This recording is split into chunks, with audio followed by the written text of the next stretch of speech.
Hello and welcome to Bringing Education Home. I'm Herb. And I'm Christina, and together we share ideas with families that help grow healthy, happy, and successful children that are both inside. And outside the box. If you like the show, be sure to follow Christina on Facebook. And please leave us a like or review on your favorite podcast platform. Today, I have the pleasure of introducing Renee Greene Murphy. She is a three-time award-winning author, previously a counselor, and right now we're going to be talking about children's intuition and how to increase that and bring that out in our children. Welcome, Renee. Very happy to have you here. Thank you for joining us. Thank you. It's my pleasure. Thanks for having me. You are very welcome. And, basically the first question we like to ask is why? Why this passion? Why this wanting to help people understand, families understand about their children, their intuition, and how that really helps the family grow and develop. So why the passion? Where did it start from? I decided to write my book, Your Heart's Voice, when I realized that there were no other children's picture books on the market on intuition. Somebody who is highly intuitive myself, I relied on my intuition my entire life from a young age.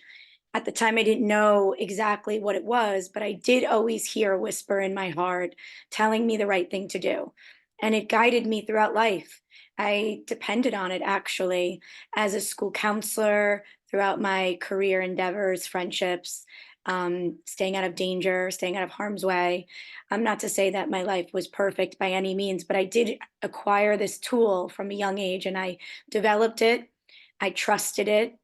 And it wasn't until later in life as a school counselor, while relying on books to help guide me throughout sessions with my students, that I noticed that there were no books on intuition.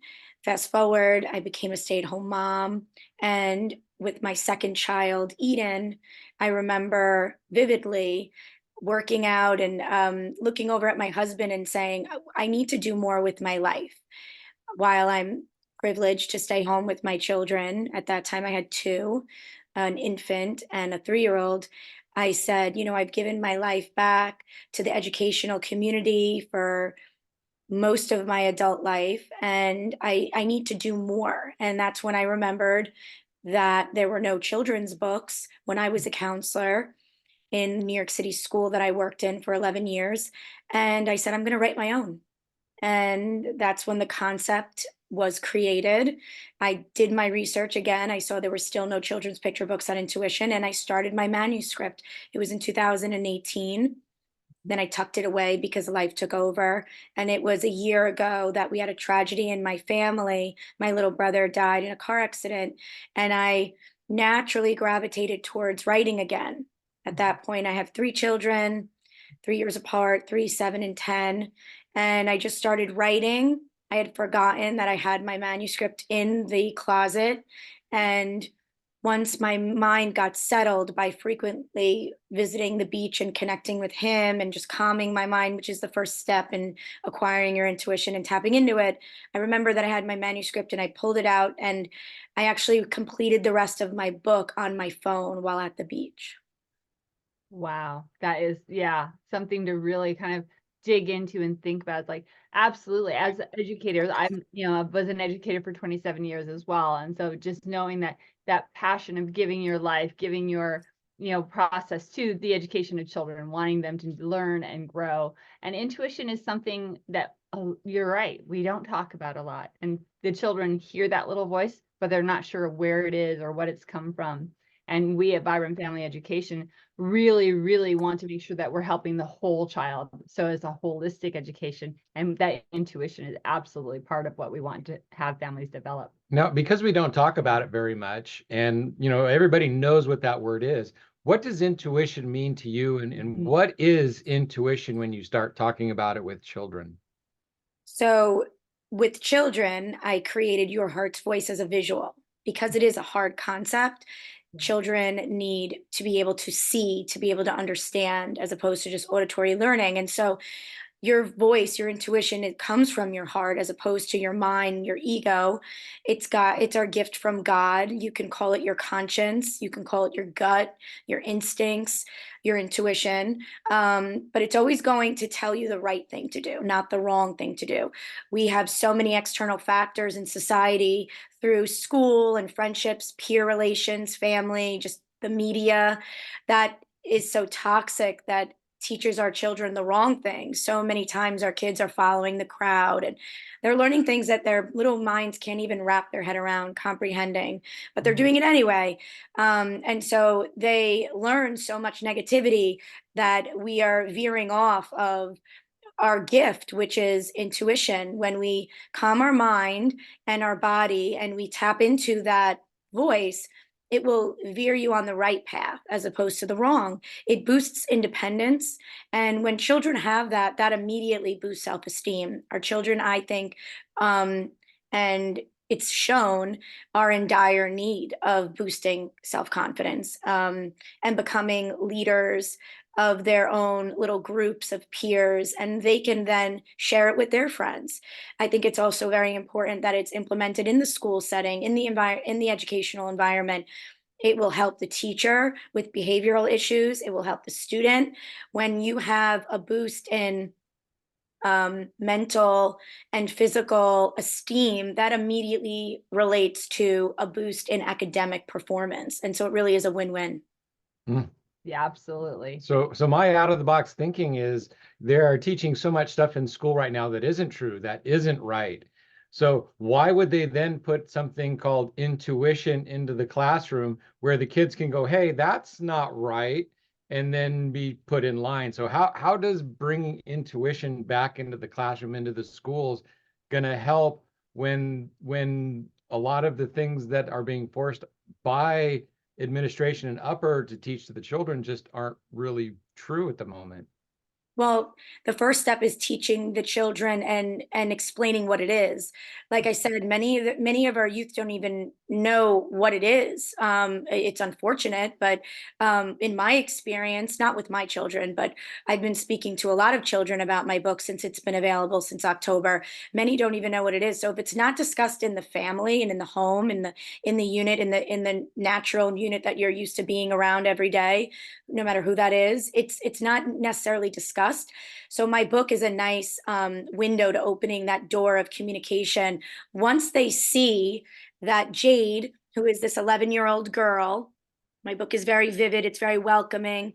Once they start reading that, she learns these very common life lessons throughout the story: cleaning up your toys when you're done, eating your vegetables, putting things away.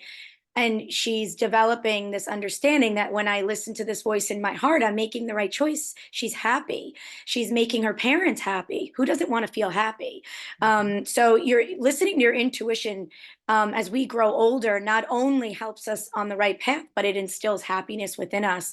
It boosts this morale, this inner compass that helps us, and we feed off of it. Really, we're actually yearning for it more and more. So we begin this connection with ourselves as opposed to trying to connect with others to feel good about ourselves. And that inner compass gets stronger and stronger. I tell children and even adults, it's like a muscle. When you're going to the gym and you're trying to work out your bicep, to get stronger.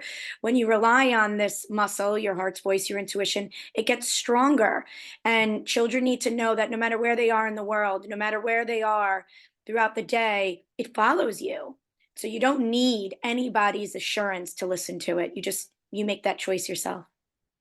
Lovely. That is awesome. And you're right. We do need to make sure that our parents who are taking charge of their children's education, who are really making sure that they're getting those beginning basics, that they're instructing and helping our children know what this thing is called the intuition. And you might call it something different, like you said, your conscience or your gut. But yeah, exactly. When children act on it and they let you know, reinforce that. Like, what, right? How did you know that answer? Where did it come from? It came from inside me. It's like, awesome. Was that a good response? Yeah, so good. Keep listening to that voice. So I love that we have this beautiful book that parents and caregivers can use with their children to really get this concept started. Thank you for having that book. Thank What's you one for of the things having that me on to you talk about it. I appreciate this. Yeah. What's one of the things that you kind of help parent, or whenever you're talking with the kids or trying to help parents learn how to increase this intuition and help them recognize it? What's one of the things that you have them do? You've said kind of calm your body, but is there something else that you kind of point to and say, hey, try this and see if it works, or try this and see if you can hear it? So the first step is absolutely calming yourself. I have Jade at the beach because that's where I just naturally calm myself. Again, another is writing, but you Mhm. need everyone has their own way to calm down. So that's the first step. You're not going to hear it no matter who you are if you're emotionally charged. Mhm. So calm your body, calm your mind. This can happen in the classroom, this can happen in a counseling session, this can happen in the home. It doesn't matter. Once you do that, you're more in tune with the voice, and you ask yourself in your mind what it is the right thing that I should be doing. What should I be doing? So right now, for instance, if my daughter has a test tomorrow, but her favorite show is coming on and she's saying, I don't want to do it, I don't want to study, mom, please, I know it, I've done it all week, I know it, I would always tell her, let's just take a step back, calm ourselves. Mhm. I want you to ask yourself what you think you should be doing, and I want you to try to see if you hear what the right thing to do is. And Mhm. often, once children do that, they'll say, I know that the right thing that I should do is I should study. And when Mhm. they see that the result is a positive, so the next day she takes the test, and then when the results come back, I'll say, how did you do? And if she did good, I always reinforce that. So I use the same language. In the book, it's your heart's voice, but also in the home, I do use the word intuition a lot. And so I'm saying, do you see that when you did listen to your intuition, and when you did listen to your heart's voice and you made the right choice, how did Mhm. that make you feel? And then you saw the result. You got a 95 on your test. How did that make you feel? They have to see the connection, right? Again, with the visual. And again, this same language, that reiterating the same pattern of language is very important, the consistency. But often we remember feelings in life. Sometimes we forget specific instances when we were 6 and when we were 10 and later in life, we forget our teen years. But you always remember how something made you feel, good or bad, really. I always bring it back to how did it make you feel when you did make that choice? And then they'll start naming positive feelings. Now they're intuitively aware and they're more emotionally aware, and they're able to make a connection that when I do listen to it, it results in a positive result. So I have kind of a question because you keep calling it the heart's voice, but then you say you ask your question in your mind. So where does the heart, how do you distinguish between the heart and the mind when you're working on the intuition? The questions do happen in the head, but how do you hear it in the heart? It's a good question.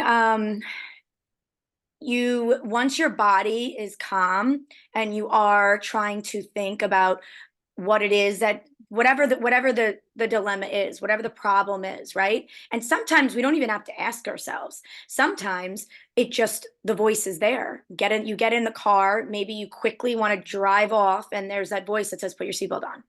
So it's like this like little here, this little voice that you may hear. That voice becomes stronger and stronger. So many times we get into accidents, there's danger, there's safety issues. That little voice doesn't always need to be asked, it's just there. So yes, it's very different than our minds. That's our ego. That actually gets us into trouble. So when we are reliant on overthinking and over analyzing and thinking things through a million times, while that can be helpful, do your research, you need to pick the right surgeon, but that voice in our heart is there, it's immediate. We just don't hear it unless we're calm. And so that's why I tell children to ask or to just sit in a quiet space, so that they can develop it. But I think as you become more in tune, you don't necessarily need to ask. It's there. And I also like to stress to parents that it is there to guide children throughout danger. So as they get older and they're going to be having serious dilemmas that cross their paths because we're not going to be around our children forever and throughout life, and it's our job as parents to instill right from wrong so that when they aren't with us they know the right thing to do. Well, that voice is there, and that voice is going to help them. So it's not so much trying to think up an answer, it's thinking up the question and then just letting it sit there and wait till the answer comes to you. So it's not so much about thinking as it's about listening. Exactly. Yeah. Exactly. It's Yeah. not about thinking, it's Mhm. about listening to your heart's voice. Yeah. And it should become automatic. It should become more frequent. It should becoming more readily available when you tap into it more. That's why I use the example of exercise. You know, when you are going to the gym, you know the right things to do. It's just automatic. It's like brushing your teeth. It's like anything else that becomes automatic. But it does. You won't hear it if there's chaos and there's noise. And a lot of the time, the more we think, the more chaos we ensue, the more stress, right, that develops in our mind. So it's counterproductive. Yeah. You're absolutely right. It's something that we will hear and listen to. And that's why it's there to guide us. And I loved how you were explaining when you talked to the children, and it's like, you know, how did that make you feel? Or how did you, you know, really kind of listen to that voice? Because I remember working with children, I would tell them, you know, I'm really proud of you for A, B, or C. But then I would always flip it on them and say, but how do you feel? Do you feel proud of yourself for doing a good job or doing the right thing? So yeah, that dialogue and really helping them understand that, yeah, the outside feels good, but how about the inside? Does that feel good too? Yeah, we all instinctively want to feel good. No one really wants to hurt others. I always tell my children that if someone's being mean, it means deep down they're sad. So there's always this underlying feeling of wanting to do better. That's why my Your Heart's Voice in my book is such a useful tool, especially in the educational environment where there's so much conflict that goes on and teachers can't see it all. So that's why it is helpful that they have it in the classroom. When children are reliant on themselves and they become independent thinkers and they have that instinctual feeling of the right thing to do, and now they're writing it down, and now they're becoming more emotionally aware, emotionally intelligent. Now their grades are improving because their academic performance is improving. That's where it becomes a win-win in the educational environment. I already have my book in a New York City school and a charter school, which is a network of schools. And I hope to be able to share it with more. It's also in 2 schools in Long Island. Nice. That's excellent. Cool, cool, cool. So I was thinking about, you know, because this is kind of a difficult concept, you can start reading the book, you know, to any child who is interested in the pictures and stuff, because they're just absolutely gorgeous and they're going to love it. But what age group are you really kind of targeting? What age group do you think should be like best to start with? It's written for 5 and up. And I say that because in kindergarten, you should usually typically be able to sit there and listen to a vivid book like mine. I've read it to my son's preschool and they're 4, and they sat there very well behaved listening. They were very in tune. They even asked questions. Nice. It is perfect for elementary and middle school. But I also like to tell people about my book when I'm discussing that it's also a gentle reminder for any adult, because your intuition follows you through life and it's something that we all have. So it really doesn't matter if you are a grandfather reading it to your grandson in LA, or if you are a teenage girl in Colorado, if you are a little boy living in China, or you are, you know, a 4-year-old in New York, like my son. It doesn't really matter because there's no discrimination with my book. There's no bounds it cannot reach. There's no demographics it cannot reach because it's something we all have. So now here's kind of another weird question. Sometimes doing the right thing is not easy, and you don't follow the crowd, you get left behind, and it seems like there's negative consequences for following your intuition and doing the right thing. Because like I said, sometimes doing the right thing leads to lots of problems, but they're not really problems. They're just not they're not the outcome that you want. So how do you talk about that with the children? Is that part of your book about how sometimes, you know, it might seem like following your intuition doesn't lead you where you want, but it's still probably a healthier thing to do in the long run? Well, in the beginning of my book, Jade doesn't clean up her toys, and her heart's voice told her to do it, but she was too busy playing. My book is very simply written for any age to be able to understand. Again, 5 and up, 4 and up. And so, yes, you're right in saying that often we don't listen because it is the harder thing to do. It could be the lazier thing to do, to just not listen, right? Like I said, you get in the car, you just don't want to put the seatbelt on, you're just going to drive off. double check that you shut the stove off before you leave the house, and you know that that voice is there. So yes, so often we do the wrong thing because it might be easier. And so I did use the example in my book that when she didn't listen, her mom did ask her again to do it, and then she felt bad. Again, children and adults, no one wants to feel bad. We want to feel good. That's why we usually gravitate towards people who are happier. We want to feel good. You are who your friends are. We want to feel better about ourselves. When you feel better about yourself, you're often going to do more and more of that, whatever that is, without hurting others and harming yourself in a healthy way, whether that's listening to certain music or how certain podcasts make us feel, certain books. And so my book is just a reminder that it really doesn't matter where you are, what you're doing. It's not expensive. It doesn't cost anything. And you can really live or be any age. As long as you tap into this gift, this tool, it really is there to help you. Fear, I like to say, is an unnatural feeling. When fear is entering our mind and our soul, it's, again, I think it's God's way of telling us we're on the wrong path. Warning, warning. And again, so often we ignore it. When we are listening and in tune with our intuition, we're making the right choice. We're going to want to do that more and more. It's our divine path, and it's usually going to help guide us to be on our life's purpose, which is, again, something that I think we all are here on earth to do and to figure out. I love that. Yeah. And so, just as we're talking with parents and people who are listening to our podcast, do that, have that conversation that, sometimes our intuition, it's hard to follow. But again, like you just said, it's usually the better choice for us. It's usually the thing that really should be done. And so even though it's difficult, follow and listen, because there's bigger things on the other side, nicer things on the other side. The outcome is very rewarding because it's only going to help us. Yeah. That's why so often when we make mistakes, we look back, right? They say in hindsight, oh, I should have done that. Right. Probably got a little warning about it. There probably was a voice, but it was completely missed based on the fact that maybe for the last 30 years you haven't been listening to it, or Right. maybe you didn't know it was there. Maybe you've never really learned about it. But we are subjected to so much toxicity and negativity in this world. It's so easy to miss it. It's so easy to tune it out. It's so easy to follow the crowd. It's so easy to listen to the mainstream media, right? And all the corruption. It's so easy to be brainwashed and cloudy because it's everywhere. I think that's what the media is intended to do, right? It's supposed to bog us down so we don't think for ourselves. So we lose that gift. And my book is just a reminder that it's there. Tap into it. Try to like a muscle, put if you together don't noise. use it, like a muscle, if you don't use it, it does get weaker. So if you don't listen to it and you keep, I was like, I heard that, but I'm not going to do that. Or I heard that, I'm not going to do that. Then that voice gets quieter and it gets harder to hear. So you do need to actually start listening to it and start using it and build that resilience and muscle up to be able to withstand those other ideas, those other thoughts, and to start trusting yourself.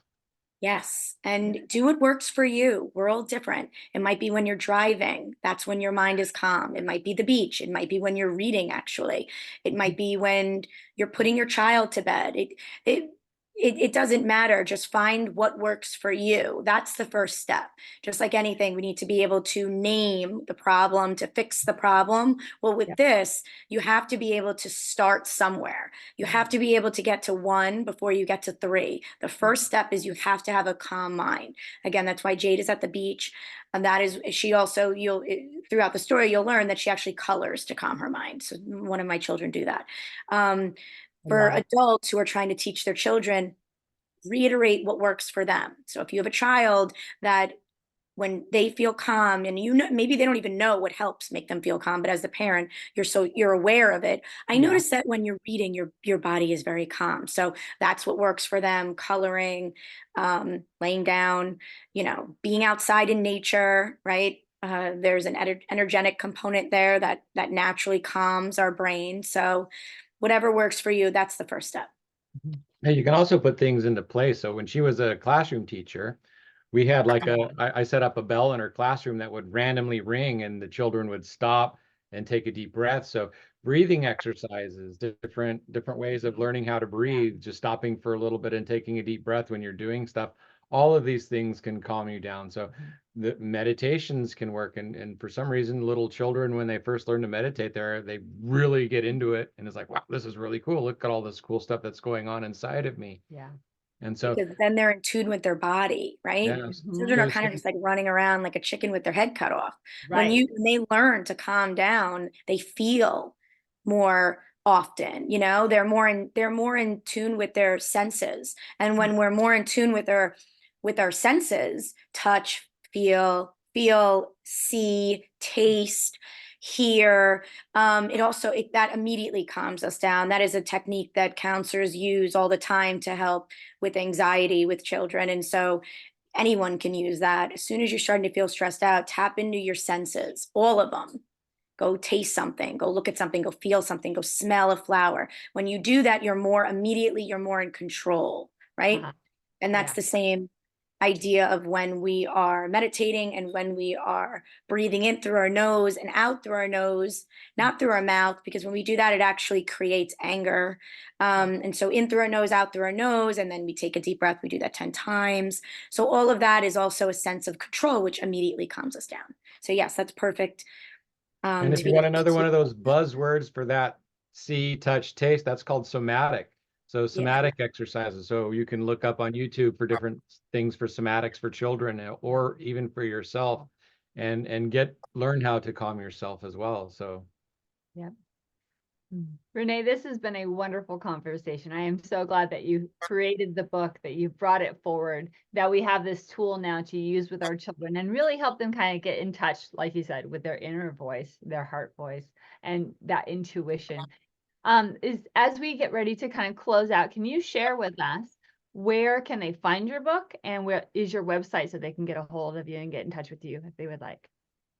my book is available on Amazon.com. It's available on BarnesandNoble.com, Walmart, as well as many other global platforms. If you type it into Google, as well as my website, ReneeGreeneMurphy.com, and there's an E at the end of Greene. so you can hold the book up again if you'd like, That'd be great. and so that they can see the book, they can see what it looks like. Yeah. Back it up a little bit. So There we go. awesome. Yeah, And Jane yeah, at they're the great. beach. The name is at the bottom. Mhm. It's a really beautiful color. The colors are awesome. Yeah. Thank this you. book. Yeah, Very this is what took the most work, believe it or not.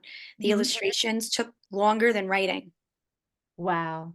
Yeah. But it's a great combination. Yeah, there's a lot of spiritual subliminal messages tied into the book because of my brother, especially on the cover, the cardinal, the indigo heart, because that is your sixth sense, you know, the beach, the turtle we found shortly after he passed, the blue jay, the dragonfly means live life to the fullest. The Yeah. turtle actually symbolizes when the going gets tough, keep moving no matter how hard it gets. And so there's a lot of spiritual subliminal messages tied into the book, because I finished writing it after my brother passed, and that's my handsome brother. There he is. That is amazing. Well, I'm glad, even though it was through tragedy, you were inspired to complete the book and put it out there for everybody. So as we're wrapping up, what is kind of like the last thing you would really like to tell our parents, tell our audience? What else do they need Yeah. to Is there hear? anything we didn't cover that you would really like to get out there? Just that I want to share it with as many people as I possibly can. I'm very passionate about the concept, about the message. It's really there to just help you in life. Again, like I said, your intuition is free, doesn't cost anything, and it doesn't matter where you are in the world. The more that you use it, the easier your life should become. Follow along. There might be a sequel and even a third where you can follow Jade throughout life as life becomes a little bit more difficult based on the stressors as she ages. And we'll see what happens. I look forward to it. Absolutely. Let us know and we'll probably bring you back for another one, another round of talking. Thank you so very much, Renee. Thanks again for having me. Take care.